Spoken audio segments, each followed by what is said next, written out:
Hi friends, एक बार फिर से आप सभी का हार्दिक स्वागत, वंदन, अभिनंदन है। दोस्तों, हम पढ़ रहे हैं कुछ महत्वपूर्ण लेखकों के बारे में। उसी कड़ी में सबसे पहले हमने बात किया था भारतेंदु हरिश्चंद्र के संपूर्ण कृतित्व एवं व्यक्तित्व पे। आज बात करेंगे लक्ष्मी नारायण मिश्र के। इनके जो महत्वपूर्ण नाटक है उसमें कौन सा जो है कि क्या क्या चीज़ें दिखाई गई हैं, जिससे आप टीजीटी की तैयारी करते हैं, पीजीटी की, तो कभी कभी पात्र पूछे जाते हैं। बदलते पैटर्न में तो कौन किससे क्या कह रहा है ये भी पूछा जा रहा है।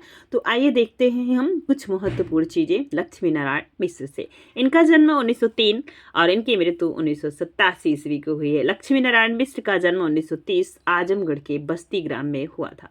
तो ये आप देख पा रहे हैं, नाटककार। हिंदी जगत में इनकी बहुत सारे नाटक हैं, टोटल 27 नाटक हैं। और क्रम से लगाने के लिए भी पूछा जाता है, ये भी आपको याद रखना होगा। तो ठीक है, चलिए आगे चलते हैं। इनका पहला नाटक अशोक था। इन्होंने काशी हिंदू विश्वविद्यालय से स्नातक की उपाधि ग्रहण की। पंडित जी की पहचान कवि नाटककार दोनों रूपों में है। उनका कविता संग्रह अंतर्जात वर्ष 1924 में प्रकाशित है। सबसे अच्छी बात है कि यंग एज में ही लेखनी में आ गए थे। 18 वर्ष की उम्र में ये कहाँ आ गए थे, तो ये बहुत छोटी सी उम्र में नाटक लिखना शुरू कर दिए थे। आधुनिक हिंदी नाटक को आदर्श से यथार्थ की ओर प्रेरित कैसे क्या, जो आप देखेंगे ना मुंशी प्रेमचंद जी को, तो इनकी रचनाओं में आदर्श, लास्ट में कितनी भी दिक्कतें हों, लेकिन आते आते, जैसे गोदान को आप देखेंगे तो गोदान में कितनी समस्याएं हैं, फिर भी आते आते एक तरफ धनिया और घोरी का झगड़ा रहता ही है। मेहता मालती को आप पढ़े ही होंगे। तो ये लास्ट में आदर्श स्थापित करना इनका उद्देश्य रहता है। लेकिन अब यहाँ पे इनका काम क्या है, ये कर रहे हैं आदर्शवाद से यथार्थ जो है, जो धरातल पे है, उसी को दिखाना है। समस्या ही इनको दिखाना है। जरूरी नहीं है कि हम लास्ट में आदर्श स्थापित कर दे। तो आदर्श से यथार्थवाद की ओर प्रेरित कर नई दिशा और नूतन दृष्टि प्रदान करने वाले नाटककारों में लक्ष्मी नारायण मिश्र अग्रणी है। उन्होंने हिंदी नाटक के अभाव उपलब्धियों को भली भांति समझकर नाट्य क्षेत्र के एक नवीन दिशा प्रदान की है। उन्होंने कुल 27 नाटकों की रचना की है। उनके नाटकों के नाम और प्रकाशन वर्ष इस प्रकार हैं: गरुड़ ध्वज 1945, वत्सराज 1949, दशाश्वमेध 1950, वितस्ता की लहरें वितस्ता की लहरें, जगत गुरु 1958, धरती का हृदय 1961, वीर शंख 1969, गंगाद्वार 1973, सरयू की धार 1976, काल विजय 1980, नारद की बीड़ा 1946, चंद्रव्यूह 1954, चित्रकूट 1961, अपराजिता 1965। और ये अपराजिता कई बार सिंपल सा पूछा गया किसकी रचना है। कल्पतरु 1967, अश्वमेघ 1969, प्रतिज्ञा का भोग 1975। इनका पहला नाटक अशोक 1926 में लिखा गया था। अंतिम नाटक इनका है काल विजय 1980 में। लक्ष्मी नारायण मिश्र के एकांकियों की कुल संख्या 27 है। नाटक आपने देखा ऊपर 27 है, एकांकी भी 27 है। लक्ष्मी नारायण मिश्र जी सबसे ज्यादा तो नाटक और एकांकी के लिए ही जाने जाते हैं। देखिए, लक्ष्मी नारायण मिश्र के एकांकियों की संख्या 27 ही है। उनके नाम इस प्रकार है: पत्थर में प्राण, देवगिरी में ग्रहण, कावेरी में कमल, नारी का रंग, एक दिन, विस्पान, बलहीन, भूमिका भोग, भगवान मनु, विधायक पराशर, याज्ञवल्क, कौटिल्य, आचार्य शंकर, स्वर्ग में विप्लव, अशोक वन, देश के शत्रु, भविष्य का गर्व, रंगीन सपना, प्रलय के पंख पर बालू में तेल, धरती के नीचे, मेड़ तोड़ दी, गंगा की लहरें, चकाचौंध, कौशाम्बी, विदिशा, दशाश्वमेघ। विविध चरित्रों पर उन्होंने 8 बाल एकांकी की रचना की है, जैसे भरत, लवकुश, वीर अभिमन्यु, आदर्श बालक प्रहलाद, सिद्धार्थ, देवयानी, पांचाली, मालविका। इस तरह से मिश्र जी ने विपुल साहित्य की रचना की। उन्होंने प्रबंध काव्य और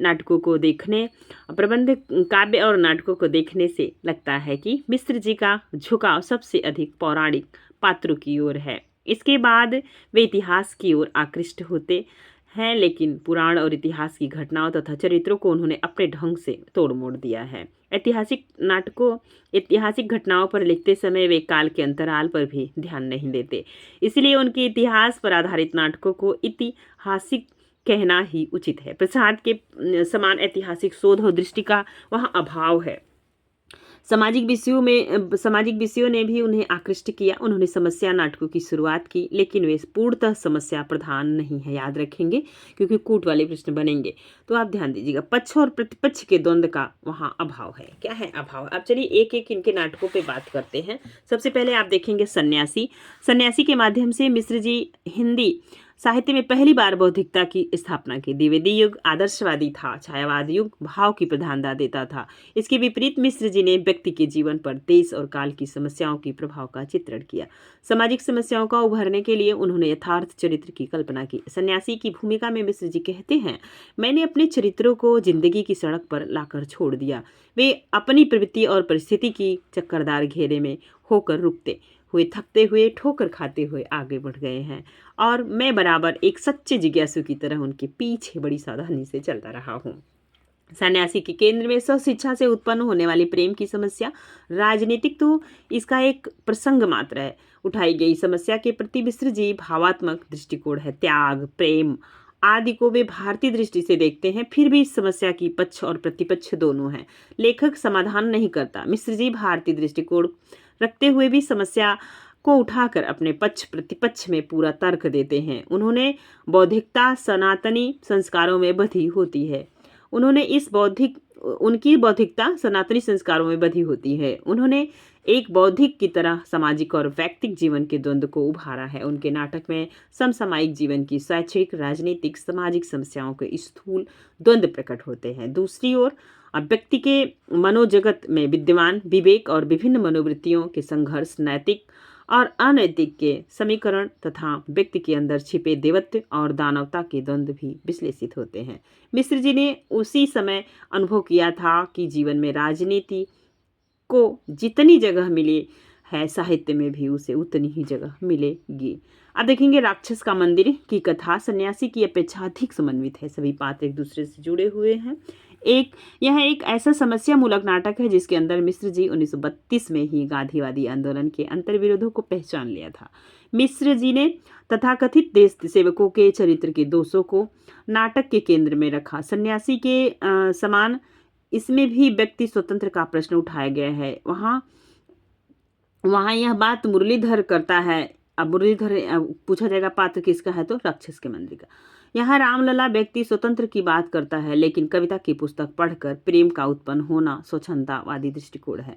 यह समस्या उठाकर मिश्र जी छोड़ देते हैं। सन्यासी में अंग्रेजी शिक्षा नहीं बल्कि स्व शिक्षा में काम और प्रेम की समस्या है। राक्षस का मंदिर में मूल समस्या गांधीवादी युग के अंतर्विरोधों की नहीं बल्कि तीन छोरों पर खड़ी अस्करी ललिता और दुर्गा की काम समस्याएं हैं। काम की ये तीन स्थितियां और तीन समस्याएं हैं। अंतिम अंक में इस संदर्भ और नारी का आत्मविश्वास और संघर्ष की शक्ति प्रकट होती है। स्वयं मिश्र जी ने मेरी दृष्टिकोण के अंतर्गत कहा है कि इसका पहला उद्देश्य तत्कालिक भारतीय समाज के संबंधित, दूसरे उद्देश्य से व्यक्ति का मनोवैज्ञानिक है।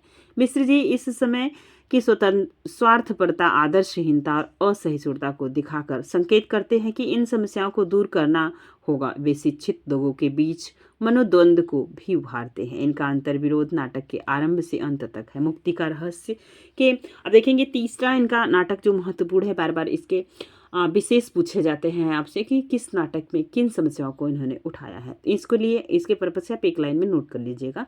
मुक्ति का रहस्य के मूल में काम समस्या है। कौन सी समस्या? काम समस्या। वे बेनी माधव वकील के माध्यम से चुनावी वातावरण में गिरगिट की तरह रंग बदलने वाले लोगों के रूप उभरता है। इसमें भी एक संभ्रांत वर्ग है। आशा देवी नाटक का प्रमुख पात्र है। इसमें 3 अंक हैं, तो याद रखेंगे।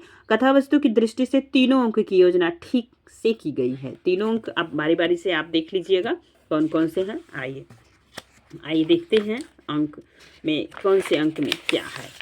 तो देखिए, तीनों अंक की घटनाएं सड़क के किनारे बने उमाशंकर की 2 मंजिली मकान में घटती हैं। कुछ लोग ने आरोप लगाया है कि इसकी कथा टूटी हुई है, पात्रों का स्वतंत्र रूप से विकास नहीं हुआ है। आशा देवी के स्वच्छंद प्रेम की भी आलोचना की गई है, लेकिन न तो कथा विच्छिन्न है और न उसमें अंतराल है। दुर्बलता यह है कि मिश्र जी पहले ही निष्कर्ष स्थित कर लेते हैं, फिर पात्रों का चयन करते हैं। आशा डॉक्टर त्रिभुवन से शारीरिक संबंध स्थापित करती है। आशा के लिए डॉक्टर प्रथम पुरुष बनता है। कैसा पुरुष बनता है? प्रथम पुरुष बनता है। आशा अंत तक उमाशंकर से प्रेम करते हुए भी डॉक्टर की पत्नी बन जाती है। इसका दूसरा अंतर्विरोध यह है कि इस जन्म को छोड़कर दूसरे जन्म में उमाशंकर को पाना चाहती हैं। तो ये भी एक समस्या है। वर्तमान में भी ऐसी समस्याएं बनी हुई हैं, मतलब रिलेशनशिप में आपने देखा होगा। इस तरह से मिश्र जी प्रेम को परिणित शारीरिक स्तर पर मानते हैं। राजयोग, राजयोग इनका जो मूल नाटक है, इसकी समस्या क्या है? मूल में भी काम समस्या है। नारी अपने पति को भूलकर प्रेमी से अनुरक्त हो जाए अथवा पति परायण होकर प्रेमी को भूल जाए, यह एक विचारणीय प्रश्न है। प्रेम और पति में से किसी एक को चुनना यह समस्या है। एक दूसरी समस्या है कि किसी उच्च कुल से आई पत्नी किसी की जायज संतान सिद्ध हो जाए तो पति क्या करे, तो ये भी समस्या है। मिश्र जी भारतीय दृष्टिकोण से इसका समाधान कर देते हैं कि पत्नी अपने व्यक्तित्व को पति के भीतर मिला दे। पत्नी की पृथक सत्ता मिट जानी चाहिए। व्यक्ति का आधार उसकी मनुष्यता है। चंपा मधुसूदन से पूछती है, यदि उसका रक्त अशुद्ध है तो उसमें उसका क्या दोष है? मिश्र जी के समस्या नाटकों में सिंदूर की होली है, जिसका जिक्र मैंने ऊपर किया। यूजीसी नेट के पाठ्यक्रम में लगा हुआ 1934 की यह रचना है, और ये इसके बारे में देख लीजिए और इसको नाटक को पूरा पढ़िएगा, चैनल पे अपलोड है, ये नेट के पाठ्यक्रम में लगा हुआ है। मिश्र जी के समस्या नाटकों में सिंदूर की होली सबसे सफल और लोकप्रिय है। इस नाटक के केंद्र में वैधव्य की समस्या है। मनोरमा तथा चंद्रकला नामक दो नारियों के माध्यम से विधवा विवाह और विवाह की पद्धति से संबंधित वैचारिक द्वंद्व की प्रस्तुत किया गया है। भारतीय दृष्टि से विवाह केवल सामाजिक समझौता नहीं बल्कि दो हृदय का मिलन है। चंद्रकला हृदय के न मिलने पर केवल सामाजिक समझौते करने के लिए तैयार नहीं है। दूसरी ओर चंद्रकला किसी भारतीय नारी की शालीनता के विपरीत प्रेम और विवाह के संबंध में तर्क वितर्क करती है। समस्या का पक्ष और विपक्ष इसी से उभरता है। नेक्स्ट देखेंगे, आधी रात में दो समस्याएं हैं, नारी स्वतंत्र और भारतीय साहित्यकारों द्वारा पाश्चात्य साहित्य के अंधानुकरण की है। क्योंकि आज वर्तमान में आप देख रहे हैं दिल्ली, गोवा महानगर जितने हैं, मुंबई, ये क्या कर रहे हैं पाश्चात्य की चीज़ें अंधानुकरण कर रहे हैं। उन्हें ये नहीं समझ आ रहा है कि ये जो लोग आ रहे हैं हमारे यहाँ 4 दिन के लिए और फिर हम इनकी संस्कृति को बहुत अच्छे तरीके से प्रसारित कर रहे हैं, विस्तारित कर रहे हैं, ये हमारे संस्कृति की क्षय हो रही है ना, हम दूसरे की संस्कृति को सीख रहे हैं। तो आधी रात में यही समस्या उठाई गई है। नारी स्वतंत्र भारतीय साहित्यकारों द्वारा पाश्चात्य साहित्य के अंधानुकरण की नारी स्वतंत्रता के साथ आधुनिक शिक्षा तथा शिक्षा के कारण नारी की काम समस्या को उभारा गया। इसमें 3 अंक है, लगभग इनके जो है कि लगभग इनके नाटक में अंक 3 ही आपको मिल रहे हैं, तो इस चीज़ को भी थोड़ा सा कोड कीजिएगा। नारी स्वतंत्रता के साथ आधुनिक शिक्षा के कारण नारी की काम समस्या को उभारा गया है। इसमें 3 अंक हैं और प्रत्येक में 3-3 दृश्य है। केवल 4 पात्र हैं, सभी घटनाएं एक रात में ही घटित हैं। कथा वस्तु, स्थान और समय में संकलनत्रय की योजना की गई है। घटनाओं का एक भाग पूर्व दीप्ति शैली में खुलता है। किस में खुलता है? तो पूर्व दीप्ति शैली में खुलता है। इसमें मिश्र जी ने त्रासद वातावरण को रखा है। इस नाटक को मायावती 3 पुरुषों से प्रेम करके नारी की स्वतंत्रता का उपदेश देती है। उसका साथ बुद्धिवाद पुरुष से संबंध स्थापित करने, उन्हें भूल जाने और अंत में अंतर्विरोधों से ग्रस्त होकर आत्महत्या कर लेने में समाप्त हो जाता है। मिश्र जी की भारती और मायावती अपने चरित्र और आत्महत्या दोनों के द्वारा ले डूबती है। इसके ऊपर से प्रेत की अवतारणा तथा उसमें विश्वास की बात उठाकर मिश्र जी ने इस नाटक को कथ्य के स्तर पर बहुत कमजोर बना दिया है।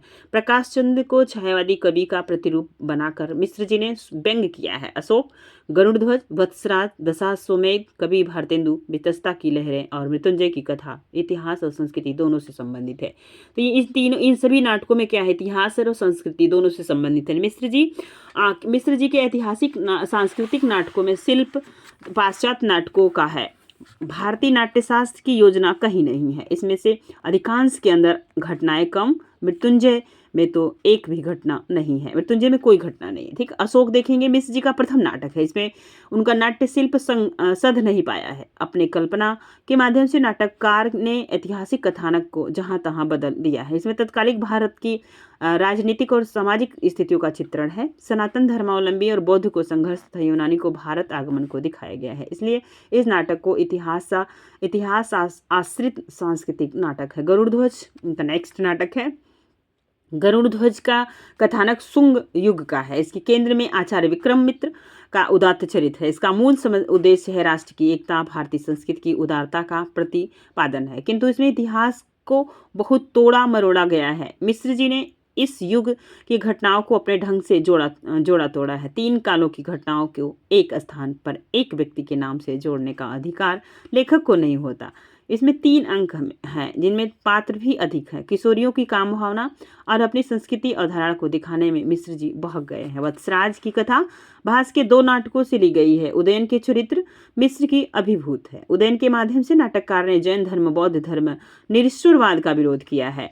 इसके लेखक का इसके लिखने का एक कारण प्रसाद की स्थापना का विरोध है। तो एक चीज़ आपको यहाँ पे मिल गई है कि किस नाटककार ने प्रसाद के नाटकों का विरोध किया है, तो आप लिख सकते हैं जो है कि मिश्र जी का नाम। ध्यान दीजिए, इस लिखने का कारण प्रसाद की स्थापना का विरोध है, क्योंकि प्रसाद भी ऐतिहासिक नाटक लिखे हैं ना, ज़्यादातर प्रश्न भी पूछा जाता है, तो आप याद रखिएगा। विरोध है, अजातशत्रु में प्रसाद जी ने उदयन को लंपट, विलासी, विवेकहीन कहा था। मिश्र जी ने उसमें भोग के साथ त्याग की पराकाष्ठा प्रदर्शित की थी। दशा स्वमेघ सार भारतीय क्षत्रियों के इतिहास पर आधारित है। इस नाटक के सारी पात्र घटनाएं मिश्र जी की कल्पना की देन है। नारी के समर्पण, पुरुष द्वारा उसके पात्र और घटनाएं मिश्र जी की कल्पना का देन है। ठीक है, तो आप देखेंगे पुरुष द्वारा उसके प्रेम की स्वीकृति, फिर प्रथम प्रेमी से नारी का विवाह जैसी रूढ़ियां यहाँ भी काम करती हैं। इसमें कुल 3 दृश्य हैं। इसमें श्रृंगार और वीर रसों की योजना की गई है। प्रेम से संबंधित समादों में नाटककार भाग गया है। ओजपूर्ण समादों में संक्षिप्तता, त्वरा और किस किया आप देखेंगे तो ओजपूर्ण समादों में संक्षिप्तता, त्वरा और क्रिया व्यापार को प्रकट करने की क्षमता है। नाटक में 12 पुरुष और नारी पात्र हैं। कवि भारतेंदु, तो कवि भारतेंदु, अब हो सकता है आ जाए तो आप जो है कि भारतेंदु लगा सकते हैं, तो याद रखिएगा। में भारतेंदु जी के जीवन की कुछ प्रसंग हैं जिनमें पारिवारिक विवाद, भारतेंदु के जीवन की रचना प्रक्रिया पर प्रकाश डाला गया है। संपूर्ण नाटक के केंद्र में भारतेंदु हैं। कथा वस्तु भारतेंदु के प्रेम तक ही सिमट कर रह गई है। उसमें भारतेंदु की काव्य प्रेम, क्षमाशीलता, भाषा प्रेम, सामाजिक क्रांति आदि गुण प्रकट हुए हैं। मिश्र जी ने भारतेंदु में नारी प्रेम की पराकाष्ठा दिखाई है, लेकिन वे घटनाओं की सत्यता की अपेक्षा अपने भाव सत्य पर विश्वास करते हैं। इसमें भी 3 अंक हैं। 6 पुरुष और 2 नारी पात्र हैं। वितस्ता की लहरें, मिश्र जी ने भारतीय संस्कृति को श्रेष्ठ सिद्ध की है। इसमें सिकंदर के आक्रमण, भारतीयों की वीरता, पुरु के साहस संकल्पना और पराकाष्ठा के साथ सिकंदर के पराभव का चित्रण है। पुरु भारतीय अस्मिता का प्रतीक है। नाटक में 3 अंक हैं, तो 3 अंक में क्रिया व्यापार है, अन्यथा इसका अभाव बराबर दिखाई पड़ता है। इसमें 12 पुरुष और 5 सभी पात्र हैं। 5 सभी पात्र हैं। पुरुषों में पुरु प्रधान है। लंबे लंबे वाक्य विनय अभिनय में बाधक है। इसमें नाटकीयता का अभाव है। क्या है? इसमें नाटकीयता का अभाव है। तो एक चीज आप याद रखेंगे, आप देख रहे हैं लक्ष्मी नारायण मिश्र को, तो यहाँ पे देख रहे हैं इनकी संपूर्ण रचनाएं जो इनकी नाटक हैं उसमें कौन कौन सी चीज़ हैं, इसके आप याद, क्योंकि वर्तमान में पूछे जा रहे हैं ऐसे प्रश्न। भारतेंदु मृत्युंजय में, अब मृत्युंजय है नेक्स्ट इनका नाटक। मृत्युंजय में 7 पात्र हैं। गांधी के जीवन से संबंधित पात्रों में जवाहरलाल नेहरू, राजगोपालाचारी, कृष्ण कृपलानी को नाटककार ने नहीं रखा है अपने। इसमें महात्मा गांधी के जीवन के अंतिम समय को लिया है। वहाँ गांधी और उनका सहयोगी विदेशी साहित्य तथा सांस्कृतिक का तिरस्कार करते हुए भारतीय साहित्य और संस्कृति की प्रतिष्ठा करते हैं। मालूम होता है कि गांधी जी जननायक और राष्ट्रीय आंदोलन के महानायक न होकर भारतीय संस्कृति और साहित्य के विचारक हैं। बहुत ऊंची बात कही गई है। महात्मा गांधी का इतिहास से विभिन्न चरित्र यहाँ है। वैशाली में बसंत, जगतगुरु, धरती का हृदय, वीर शंख, गंगाद्वार, सरयू की धार तथा काल विजय इतिहास की पृष्ठभूमि पर लिखे गए हैं। मिश्र जी ने इतिहास को अपने अनुसार तोड़ा मरोड़ा है। उनके विचार यहाँ भी सनातनी हैं। ऐतिहासिक वातावरण है और शेष कल्पना है। तो नेक्स्ट देखेंगे, वैशाली में बसंत में वज्जी संघ के अंतर्गत ब्राह्मण और अब्राह्मण का विवाद उठाया गया है। आम्रपाली की कथा को मिश्र जी ने अपने अनुसार गढ़ा है। नाटक में 3 अंक है। ब्राह्मण और प्रतिष्ठा देवदत्त और चंडसेन के माध्यम से की गई है। इस नाटक के पात्रों में अम्रपाली सर्वप्रमुख है। इस कुंठा विहीन रूपसी है, कला में पारंगत और बुद्धिमान है। उनकी चरित्र कल्पना, वस्तु संगठन और भाषा प्रसाद की याद दिलाती है। जगतगुरु के केंद्र में शंकराचार्य का चरित्र है। उनकी दिग्विजय धार्मिक और सांस्कृतिक दृष्टि से भी महत्वपूर्ण है।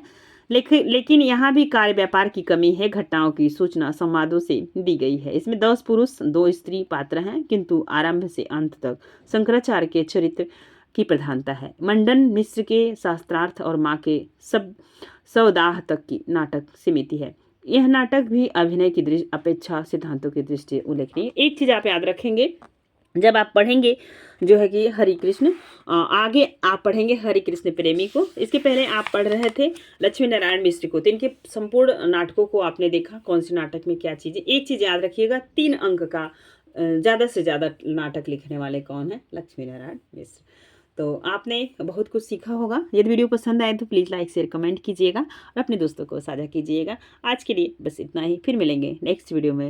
वीडियो व्याख्यान पसंद आए तो एक प्यारा सा कमेंट कीजिएगा, अपने दोस्तों को साझा कीजिएगा। आपका दिन शुभ हो।